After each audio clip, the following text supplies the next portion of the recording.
Hey guys, so I am back for an update on the visa process. Yay! No. So if you're going through this, you know it is not fun. It's not. It's really not. It's so tedious, and I'm just worried that we're doing something wrong. So I am going to show you what we have going on for my Form I-485, which is the adjustment of status form. So once you've entered the country on your fiance visa or whatever, in my case it's fiance visa, so if you didn't come in on a fiance visa, this might not be exactly what you need, but this might still help. So I came in on a fiance visa. This is what I need for my green card. So I came in, we got married within the 90-day period that I needed to be married in to make it all valid. So we got married, and now I need to send in the form. So it's just crazy. So I will show you what you have to have from my research. So if I tell you something wrong, I'm really sorry. But from my research, this is what you need, and this is what I'm sending in to the government for it. So first of all, this process is $1,070. Boo. So that is the first part that sucks about this process, is the price. Why they want all that money? I don't know. What they're going to do with it? I don't know. Considering you've already had all your background checks and all that kind of thing, I don't know. Whatever. Either way, you have to send it. Sorry. I feel the same way. So if you see me reaching forward, it's because my screen's shutting off and I don't know how to adjust that, so sorry. Okay, first thing you need. You need the... I can't block things. Oh, I'm sorry. It looks like this. Other way would be good. It's the United States of America. It says I-797 Notice of Action up here in the corner, which is what you received when you were waiting on your fiance visa, saying that it's been approved. Basically, this is the form that's saying your fiance was approved. She can come. Or she can... Hold on. This wasn't the actual visa. This is saying that your form was approved and you can go to the interview. That's what this was saying. So it's in pretty fancy things going on in the coloring of this, but it's really cool. Okay, so you need that. Next, you need to get the Form I-485, application to register permanent residence or adjust status. So in our case, it's adjusting permanent residence. So what you're going to do, it's just a form like this that looks like every other form you've ever filled out. And literally, you fill out all the boxes, you do all the check marks. There's a few parts that you don't have to fill out if it doesn't apply to you. So make sure you notice that. Sign it, and that's it. So that form, it's about this thick. It's like 7 pages or something. So do that. Next, you need to get Form G325A, which is biographic information. And it looks like, oh my gosh, this is full of personal information.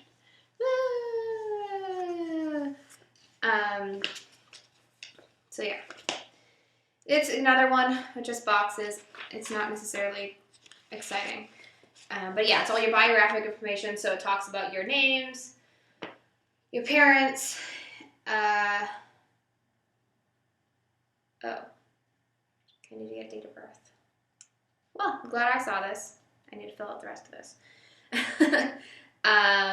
And then your addresses that you've lived at and employers that you've had as of recently. Okay, for me, I'm submitting the application for a travel document, which is called advanced parole, which is so scary sounding. But basically all it is saying before this petition's approved, because it usually takes about 4 months, I would like to leave the country because in my case, I'm having a baby. So in 2 months, or the baby's going to come in like 2.5 months. So in 3.5 months or so, just in case this hasn't been approved yet, I want the ability to go visit my family back in Canada to show them the baby and allow them to meet her and everything. So I filled out that form. If you don't care about leaving the country and it's not like you're going to go anywhere, don't worry about it. But for me, I wanted to have that just in case I needed to leave and it wasn't done. So that's another 6 or 7 pages. Then you need your passport. So you need to photocopy both your identification page as well as the page where your visa is. So you'll have the thing that they submitted, and then as well as your little piece of paper that they stamped on and stapled into your thing when you cross the border. So photocopy both of those, send them in. You got your birth certificate. You got to photocopy that, send it in. It's your marriage license. So when you got married, since this is a fiancé visa, obviously this applies. You need your marriage license, photocopy it, send it in. That's not important. Okay, and this is where the confusing part is for a lot of people, because it's really unclear in the instructions. When you did your fiancé visa, you went to your civil surgeon to get your all your vaccinations and your medical history and the exam done. And so they gave you form, where is it? DS3025, I think that's the form name. It's the vaccination documentation worksheet. And basically that's saying that you've been vaccinated and that you have all your stuff going on. So basically with this, you should be fine to send just this in along with the first page of form I-693, which is the report of medical examination and vaccine history. Some people tell you to take these things into another civil surgeon now that you're in the U.S. and get them basically to transcribe what it's telling you, all this stuff on the document, into the full set of the form I-693. I'm not going to do that because it's an extra $100 and some, and they want you to get an entirely new examination, or they're still going to charge you the same amount of money just to redo it. So a lot of people are saying that, you know what, it's fine, just send in what you have because it is registered by a civil surgeon. So literally it's the exact same thing you're going to do, but it's just from a different civil surgeon. So I'm going to take my chances. I'm going to send it in. I'll let you know how that goes because I'm not ready to pay an extra $150 just to do that, which might be risky, but I don't mind. I'm already here in the country, I figure, so what are they going to do? Send it back and ask for the rest of it? Yes.